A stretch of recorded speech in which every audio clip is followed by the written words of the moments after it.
The first time I saw him, I thought he looked nothing like the psychiatrists in movies. No graying temples, no tweed jacket with elbow patches. How bad has it gotten? I don't know, the sleepless nights, snapping at people, then I just cry alone. When did you first notice the panic? You'll be okay. Blouse? That's quite a dream. What does it mean? Sometimes dreams are just our mind's way of processing connection. I fell in love with my psychiatrist, read it True Life Story, and this happened. The spark. The first time I saw him, I thought he looked nothing like the psychiatrists in movies. No graying temples, no tweed jacket with elbow patches, no sterile detachment in his eyes. He was alive. Hi friends, please click that subscribe button. Your support means the world to me. Hit that subscribe button to stay connected. That way, you'll never miss a moment whenever we drop more life-changing stories. I would love to know, where are you watching from? Drop your city or country in the comments so we can send a big thank you your way. Your presence here is truly a blessing. I am sending you my deepest love. Let's continue. Dr. Adrian Cole, 38, sharp navy suit, subtle cologne that smelled like cedar and rain. His gaze was steady but warm, the kind of gaze that made you feel as if he'd already seen the deepest cracks in your soul and decided they weren't ugly. I didn't even want to be there. My life at the time was a string of frayed threads. Insomnia gnawing at me, coffee my only fuel, a job I hated, and a mind that wouldn't stop replaying the collapse of my last relationship. I had convinced myself that therapy was for other people, stronger people who could look at their wounds without flinching. But when my insomnia turned into full-blown panic attacks, my general doctor recommended a psychiatrist. Just for medication management, she said. You don't have to tell him your whole life story if you don't want to. I remember thinking, perfect. 30 minutes once a month, in and out, no attachments. That was before Adrian. He began the first session with a smile that was almost disarming. No clipboard right away, no barrage of questions. He just asked, "How bad has it gotten?" in a tone that made it sound like I could say anything and he wouldn't flinch. I told him about the sleepless nights, the way my chest would tighten at random times during the day, even when I was sitting perfectly still. How I'd been snapping at people for no reason, then crying in my car afterward. He nodded, leaning slightly forward, elbows resting on his knees. And when did you first notice the panic? It should have been a clinical question. It wasn't. He made it feel personal, as if the answer mattered to him, not just the chart in front of him. I told him about my breakup, a slow-motion train wreck that had left me hollow. I told him about the creeping dread I couldn't shake. He didn't interrupt, didn't look at the clock once. By the end of that session, he had prescribed something for sleep, something for focus, and told me, "You'll be okay. Not overnight, but you will. You have more strength than you think." And for reasons I still can't explain, I believed him. The second month, I caught myself dressing differently before my appointment. Not dramatically, just better. My favorite blouse instead of the worn hoodie. Mascara, even though I almost never wore makeup to work. I told myself it was just about feeling presentable. That was a lie I swallowed easily. When I walked into his office, he noticed. "New blouse?" he said with a faint smile, as if he were making a private observation rather than a compliment. Something in my chest fluttered. It wasn't the words. It was the way he said them. Low, deliberate, like he'd filed that detail away somewhere in his mind. We talked about my progress. He was pleased that the medication was helping. He asked about my energy levels, my appetite, my dreams. Dreams. That's when it happened. I told him about one where I was in a long hallway filled with closed doors, and I kept opening them only to find him sitting behind each one, waiting for me. He chuckled softly. "That's quite a dream." "What does it mean?" I asked, almost holding my breath. He leaned back, thoughtful. "Sometimes dreams are just our mind's way of processing connection. Safe spaces, recognition, He held my gaze a fraction too long. "Maybe you found someone you feel understands you." I nodded, my throat dry. I didn't know if he meant it the way I wanted him to, but I wanted to believe he did. By the 3rd month, I stopped pretending. I liked him. I thought about him when I wasn't supposed to. I replayed his words in my mind at night, twisting them into something warmer, something closer. So I told him. It wasn't planned. Halfway through our session, in the middle of a discussion about how I'd been coping with family stress, I blurted it out. "I think you're attractive." He didn't flinch, didn't look surprised. He just smiled faintly, the kind of smile that could mean anything. "Thank you for telling me," he said, his voice calm, professional. But he didn't change the subject, didn't set a boundary.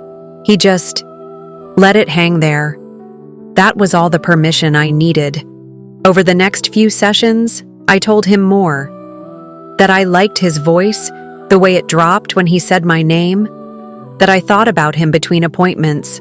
That I sometimes wondered what it would be like to meet outside the office, in a cafe or at the park, away from the ticking clock and the prescription pad. Every time he'd smile, that infuriating magnetic smile, and say nothing to shut me down. In my mind, that meant he liked it. It became a ritual. I'd dress for him, speak in a softer tone, let my laughter linger just a second longer than necessary. He never touched me, never crossed a physical line. But there were moments when his eyes lingered on mine after I'd finished speaking. Moments when his voice lowered, almost intimate. Moments when he leaned forward, his attention so laser-focused that the rest of the world fell away. Once, I asked if I could call him Adrian instead of Dr. Cole. "Of course," he said easily, "if it makes you more comfortable." I tried not to grin. It felt like being invited into a private room where few others were allowed. The truth was, I didn't know much about him outside the office. No ring on his finger, no mention of a partner. I asked once, casually, if he dated. He shook his head. "Not really." "Why not?" I pressed, a ghost of a smile. "Some things are complicated." That was it. No explanation. My mind filled in the blanks. Maybe he was lonely. Maybe he was waiting for someone who truly saw him. And I did. God, I did. By the 6th month, I wasn't sure if my feelings were helping me heal or making me sicker. I was sleeping more, yes. My panic had eased. But the calm came from knowing I'd see him, talk to him, bask in the safety of his presence, not from the pills he prescribed. It was a drug of its own. I knew about transference. I'd read the articles, patients projecting their needs onto their therapist or doctor. But this felt different. This wasn't a projection. This was real. And I was sure, deep down, that he felt it too. One rainy evening, I sat in my car outside his office, watching the glow of his window. Our session had ended an hour earlier, but I couldn't drive away. I wanted to see if he'd leave, if I could follow him, learn something about his life beyond those 4 walls. But he never emerged. The rain streaked down the windshield, blurring the light from his office into a soft halo. And I thought, I could stay here forever. I didn't know it then, but that was the moment something inside me shifted. This wasn't just admiration anymore. It wasn't even simple infatuation. It was possession. By the end of that first year, I'd seen him for barely 6 hours total, 30 minutes at a time, once a month, 6 hours.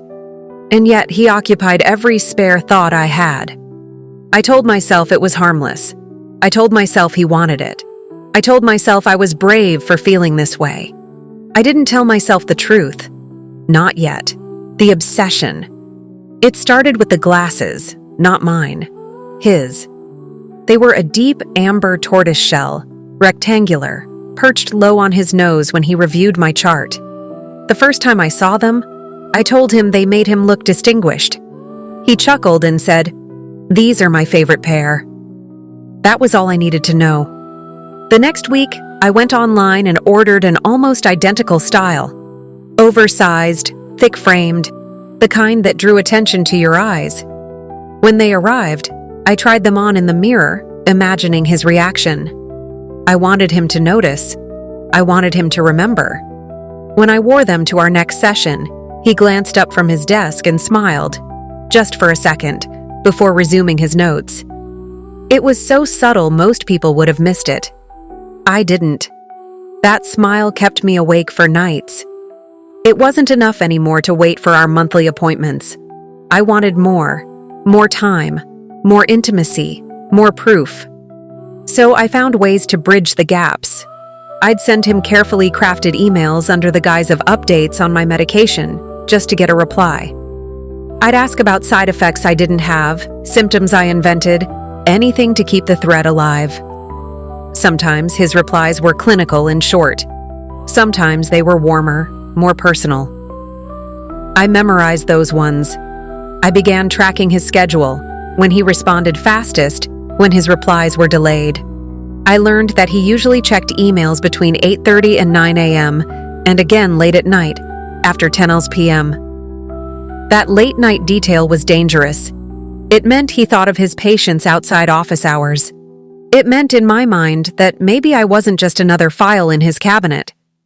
By month 8, I had stopped dating. Not because I couldn't find anyone, but because no one measured up to Adrian. Friends noticed. "You're different," my coworker Lydia said over lunch one day. "Lighter somehow. You seeing someone?" I almost told her. Almost said, "Yes, but he doesn't know it yet." Instead, I just smiled. Something like that. I began to wonder about his life beyond those walls. Did he live alone? Did he have a favorite coffee shop? Did he like music? Or did he sit in silence when he wasn't working? The not knowing was unbearable. So I made a decision. One Tuesday, after my appointment, I lingered in my car until I saw him leave. He was in a charcoal coat, carrying a worn leather briefcase. He walked with measured steps, as if nothing could hurry him. I followed. Not closely, just enough to keep him in sight. He stopped at a corner cafe, ordered something, and sat by the window with a paperback. I sat 2 tables away, heart pounding so hard I could hear it in my ears. From this angle, I could see the tiny creases around his eyes when he smiled at the barista, the way his hands cradled the cup, long fingers curling around the porcelain. He was beautiful in a way that photographs couldn't capture, not just in how he looked, but in the space he occupied. Calm, certain. I wanted to be part of that space. That night, I replay the scene in my mind over and over. I imagined walking up to him, sliding into the seat across from his. I imagined his surprise melting into that slow smile. I imagined him saying, "I was hoping you'd find me." The fantasy was intoxicating. The reality was colder. At our next session, I mentioned the cafe casually, watching for a flicker of recognition. He didn't give me one, just nodded and said, "I like it there. Good coffee." For a second, I thought he knew I'd been there, that he was testing me. The thought made me dizzy. The more I thought about him, the less my actual life seemed to matter. Work became background noise. Friends' conversations blurred. I was always in the waiting room of my own mind, anticipating my next half hour with him. And yet, something started to gnaw at me. Why didn't he ever ask personal questions? Why didn't he share anything about himself beyond the occasional offhand remark? The answer was obvious: ethics, boundaries, the invisible wall between doctor and patient. But I began to see that wall as a challenge. One afternoon, I decided to test him. "I had a dream about you again," I said halfway through the session, watching his reaction. He looked up briefly. "What happened in it?" "We were walking by the river. You were telling me something, but I couldn't hear the words." I let my voice drop. "You held my hand." A flicker passed across his face, gone too quickly to read. "Dreams can be powerful," he said finally. Sometimes they tell us about our needs. Sometimes they just remind us of connections we value. That word again. Connection. He didn't deny it. He didn't push me away. After that, I was sure. He felt it too. He had to.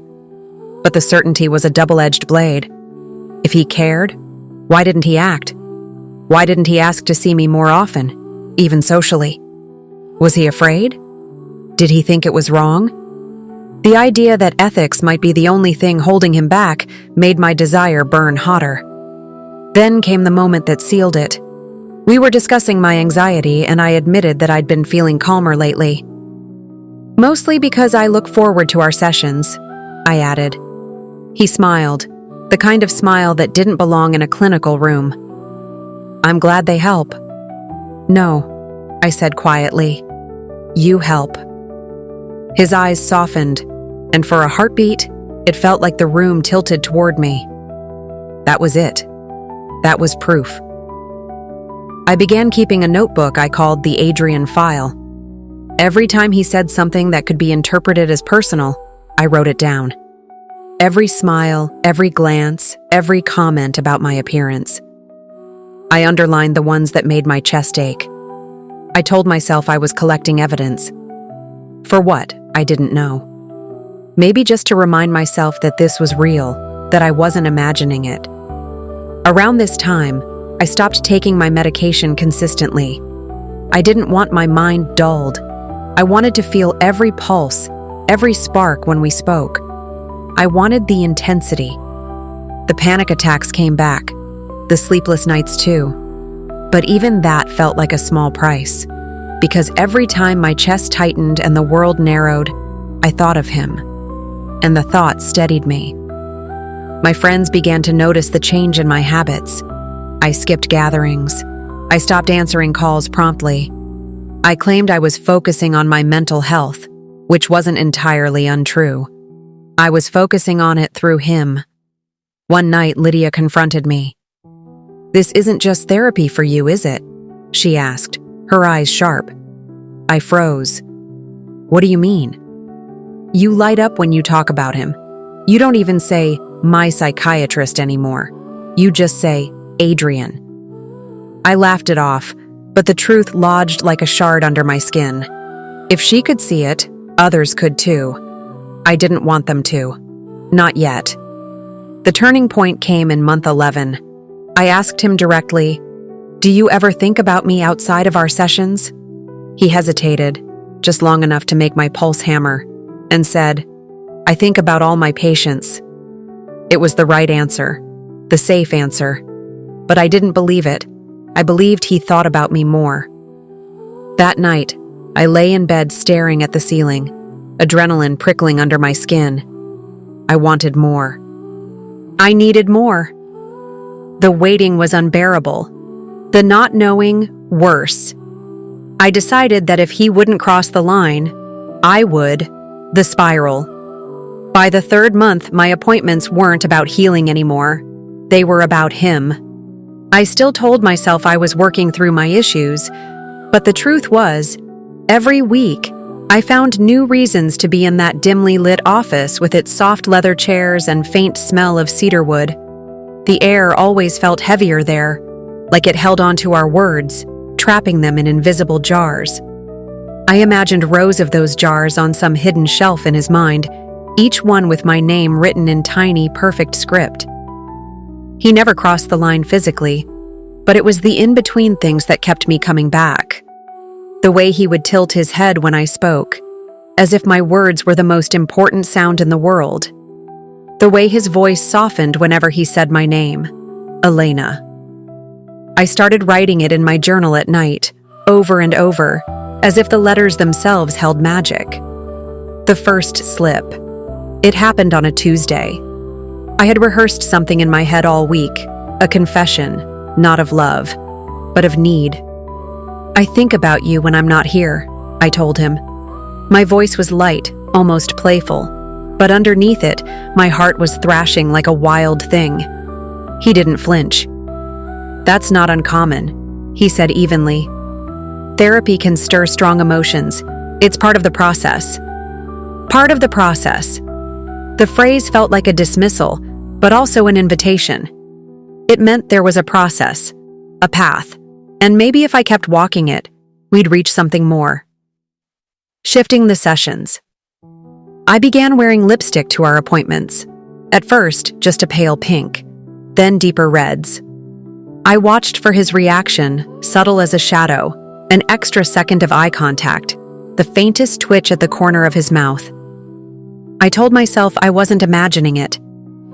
I adjusted my schedule so I could see him late in the afternoon, when the light in the office was golden and the rest of the world seemed to slow down.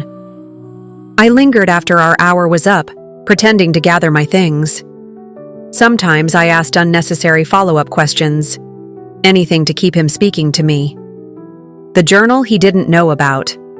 At home, I started a second journal, one that wasn't about my mental health but about him. Every smile, every tilt of the head, every question he asked that seemed to go deeper than just professional interest. Today he asked me about my childhood again. I told him about the lake near my grandmother's house. He asked if I still visit. Why would he care unless he wanted to know where I might go, if we were alone together? Writing it down made it real. It made it feel like proof, the phone call. One evening, I had a panic attack. It was small by my usual standards, but I saw it as a chance. I called his office after hours, expecting voicemail. He answered. His voice was calm, steady, and somehow warmer than in session.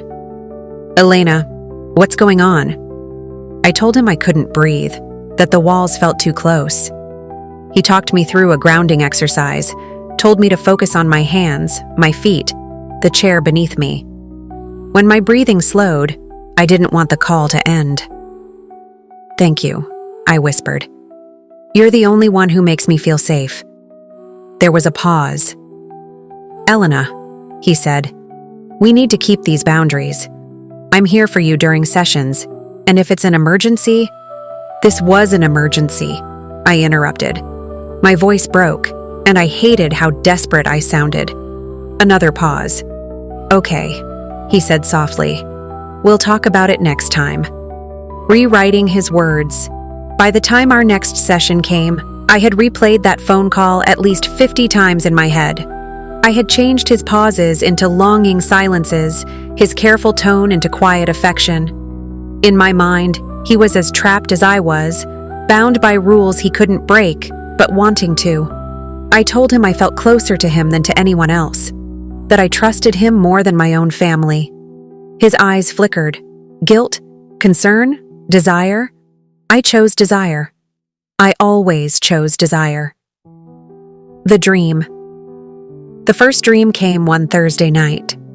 We were in his office, but the blinds were drawn and the clock wasn't ticking. He was sitting closer than usual, his knee almost touching mine. He reached out, brushed a strand of hair from my face, and said, "You've always been mine, Elena." I woke up shaking, not from fear, but from hunger. The next morning, I texted my best friend, half joking, "What if I'm falling for my therapist?" She replied instantly, "Then stop going." I didn't reply.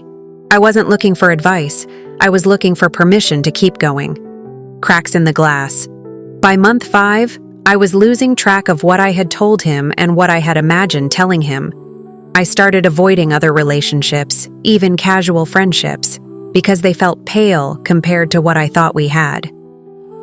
One day, I asked if he ever thought about his patients outside of work. He hesitated, just for a second, but I saw it. That hesitation was a yes in my mind. "You're important to me," he said finally, but in a professional way. I smiled, but inside, I replaced professional with personal. The silent weeks. When he went on vacation, I unraveled. I found myself checking his professional profile online, rereading every article he'd written, memorizing the cadence of his words. I even drove past the office once, just to feel closer. When he returned, I told him I missed him.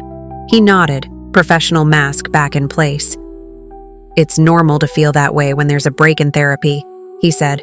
I wanted to scream, "Stop pretending this is therapy." The point of no return. The next session, I asked a dangerous question. What would happen if we saw each other outside of here? His eyes sharpened. That wouldn't be appropriate. It could harm your progress. Or, I countered, it could be the thing that finally makes me better. Elena, he said firmly, that's not how this works. But I saw it. Just a flicker in his eyes. Maybe it was irritation, maybe it was fear, but I convinced myself it was longing. From that day on, I decided, if he wouldn't cross the line, I would. The break. I had rehearsed the speech 1,000 times. In my mind, it was always cinematic. Me walking into his office with calm grace, the soft click of my heels against the polished floor, the air thick with tension. He'd look up, eyes meeting mine, and know, instantly, that I was leaving him, that I had the power to walk away, that I was strong enough now to break free from whatever twisted hold he had on me. Except it wasn't power I was feeling. It was desperation. The week before, I'd found myself standing outside his building at night. No appointment, no reason. Just standing there, staring at the dark windows, wondering which one was his office, wondering if he was inside, reading, thinking, missing me. My hands had been shoved deep into my coat pockets to keep from calling him. My chest hurt with the weight of it all. I told myself I needed distance. But the truth? I wanted to see how he would react if I disappeared. When I walked into his office for what I told myself would be the last time, he didn't greet me any differently. Same polite warmth, same measured tone, like I was a Tuesday afternoon patient. Come in, he said, gesturing to the chair. I sat, crossed my legs, uncrossed them. My throat was tight, but I forced the words out. I'm ending our sessions. He tilted his head slightly, pen paused over his notebook. May I ask why? Because... My voice cracked. I swallowed. Because I don't think this is helping me anymore. He nodded slowly, like he'd been expecting it. That hurt. I had imagined shock, maybe even sadness, but his calm acceptance made me feel small, replaceable. I understand, he said. If you ever need to resume, I won't. I cut him off, sharper than intended. I won't come back. For a moment, our eyes locked, and in that silence, I wanted him to stop me. I wanted him to say my name with that rare softness I had convinced myself he was hiding. I wanted him to admit he didn't want to lose me, but he just closed his notebook. Then I wish you the best. That was it. That was the end. I didn't cry until I was halfway home. The city moved around me, cars honking, people brushing past, but it felt like I was underwater. Every sound was muffled, every breath a struggle. 3 years. 3 years of spilling my secrets, my fears, my dreams. 3 years of memorizing the slope of his shoulders, the way his voice dipped when he was making a point. 3 years of watching his hands as he wrote, imagining them touching me. Gone. But as the hours passed, the hurt twisted into something darker. If I was no longer in his life, then I was nothing to him. A ghost. A chapter he could close without looking back. That was unacceptable. The first post was small. Just a vague line on my social media about people in positions of trust who abuse the vulnerability of women. I didn't name him, not yet. I wanted to see who would react, who would message me. The messages poured in, friends, acquaintances, even strangers, offering sympathy, curiosity, outrage. It was intoxicating. The second post was sharper. I hinted at a well-known psychiatrist in the city who had crossed boundaries no patient should endure. This time, the comments were fiery. People demanded names. Others shared their own stories. I could feel the tide turning. By the third post, I gave them a name. His name. It was like striking a match in a room full of gasoline. Within hours, the story was everywhere. Shared, reposted, debated. Articles popped up on blogs, hashtags formed, Old patients of his came forward, some supporting him, others fueling the fire. I watched it all unfold from my phone, heart racing with every notification. My hands shook, but it wasn't fear. It was adrenaline. In the quiet moments between scrolling, a thought would creep in. What if he really didn't deserve this? But I'd shove it away. This was justice. This was me making sure he never forgot me. I expected him to call. I expected rage, or at least a message demanding an explanation. But there was nothing. Not a single word from him. His silence was a knife twisting in my chest. So I pushed harder. I told stories, half-truths, twisted memories, painting him as a man who blurred every ethical line. I gave interviews. I cried on camera. And still, nothing from him. The more he ignored me, the louder I became. One night, I dreamed of him. We were in his office, but it was darker, smaller. The walls seemed to close in. I told him I loved him, and he smiled. Not the polite smile I knew, but something colder. He said, "You never mattered." I woke up gasping, tears soaking my pillow. The next morning, I made the post that would change everything. I accused him, flat out, of exploiting his patients for personal gain. I posted screenshots of our appointment times, twisting them to look like secret meetings. I wrote about emotional seduction, about deliberate entanglement. By the end of the day, his clinic's website had been taken down. News outlets were calling for comment. He was trending. And then, silence. Not just from him, but from everyone. The comments slowed. The shares stopped. New stories took over the feeds. I had burned everything. And still, I couldn't get what I wanted most. His voice, saying my name. That night, I found myself back outside his building. Same spot as before. The windows were dark. I stood there shivering, wondering if he was inside, if he was thinking about me at all. My phone buzzed in my pocket. A message. Unknown number. It read, "Stop, just that. One word." I stared at it. My breath caught somewhere between my lungs and my lips. My fingers trembled as I typed back, "Why?" No reply. The city around me was loud. Sirens, footsteps, laughter. But in that moment, I heard nothing but my own heartbeat. Because I knew this wasn't over. The fallout. The video went online at 3:17 a.m. It started on a small blog nobody really cared about, one of those niche sensationalist corners of the internet where truth was optional and outrage was currency. The headline blared in all caps. Shocking. Powerful judge caught in alleged cover-up with young woman. The attached clip was grainy, cropped, and shot from across the street. But even in the low light, the two figures were unmistakable. Him in his dark overcoat, her face half hidden in the shadow of a street lamp, his hand on her shoulder. There was no audio, but the pause between them seemed to drip with implication. By sunrise, the video had traveled faster than wildfire in August. Twitter threads exploded. TikTok edits looped the clip over dramatic music, complete with slow zooms and captions like, "Power, secrets, and betrayal. This is bigger than it looks." Reddit users spun entire conspiracy timelines, pulling old cases he'd ruled on, old photos, even screenshots of her Instagram. By 10 a.m., hashtags were trending. Judge scandal, street lamp truth, who is she? And by noon, strangers were digging into her past like it was public property. Sandra didn't see the video until her coworker whispered, "You should probably check your phone." She watched it once, twice, 3 times. She felt the air thicken around her, the pause, the angle, the way his hand lingered just long enough to seem damning. She knew the truth. She knew the truth. But the truth didn't matter here. The comments were a slaughterhouse. She's sleeping her way into the system. Bet she's not the first. Classic power move. Look at how she's playing him.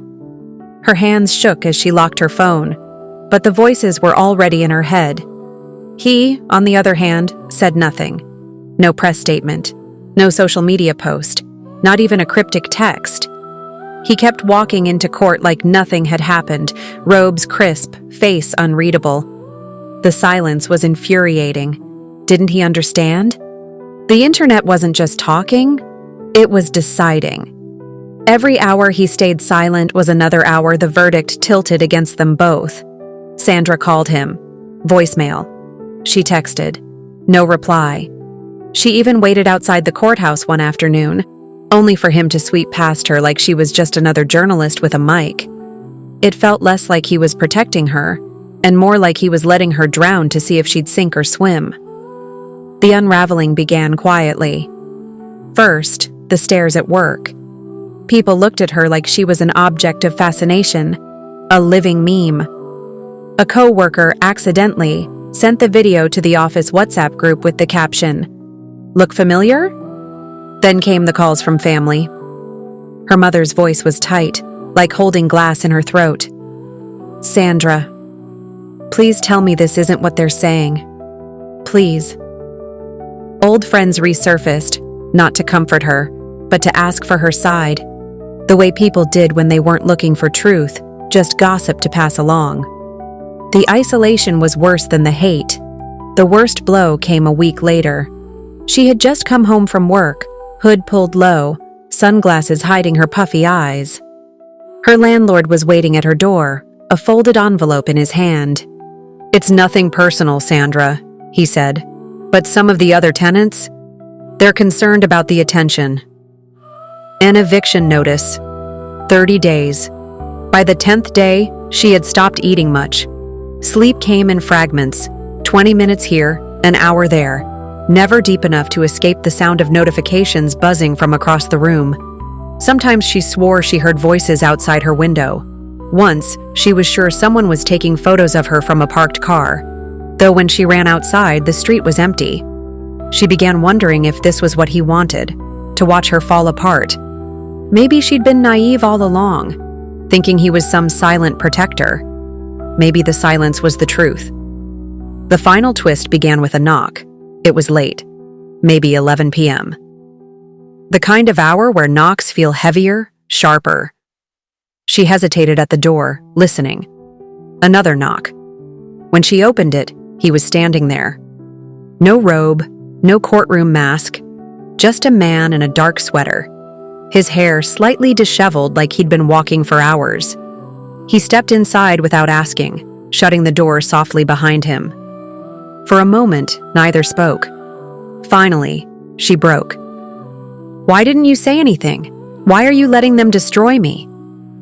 He looked at her for a long time, then said quietly, "Because if I spoke, they'd come after you harder. And if I defended myself, they'd drag you deeper." She didn't understand, not until he reached into his pocket and placed a phone on the table. Not hers. His. The screen lit up with a paused video. "Play it," he said. She did. The footage was crystal clear, from a completely different angle. It showed them under the street lamp, but this time, the audio was on. His hand was on her shoulder, yes, but his voice was steady, almost urgent. "You need to go home. They're watching you now. Don't come to the courthouse again." The clip kept rolling, revealing something the viral video had cropped out. The black SUV idling across the street, headlights off. Her stomach turned cold. "They cut it," she whispered. "They cut the whole—" He nodded. "And they'll do worse if we make the wrong move." She stared at the screen. The internet had painted her as a schemer. Her friends had turned to whispers. Her life was crumbling. All from a lie. "So what now?" she asked. He glanced toward the window, then back at her. "Now," he said. "We find out who's really behind that camera." That night, for the first time in weeks, she didn't feel like prey. But as he left, she noticed something she couldn't unsee. His phone screen lighting up in his hand. A message, just one line. "She's starting to believe you. If this story meet your interest, hit that like button and share it with someone who needs to hear it." Leave a comment below and tell me about a time someone saw your worth when others didn't, or about a time you chose to see someone else's value when the world told you to look away. Subscribe for more stories that will challenge your assumptions, touch your heart, and remind you that the most powerful force in the universe isn't money or fame or success. It's love. It's courage. It's the decision to treat every person you meet as if they might be the hero of their own incredible story.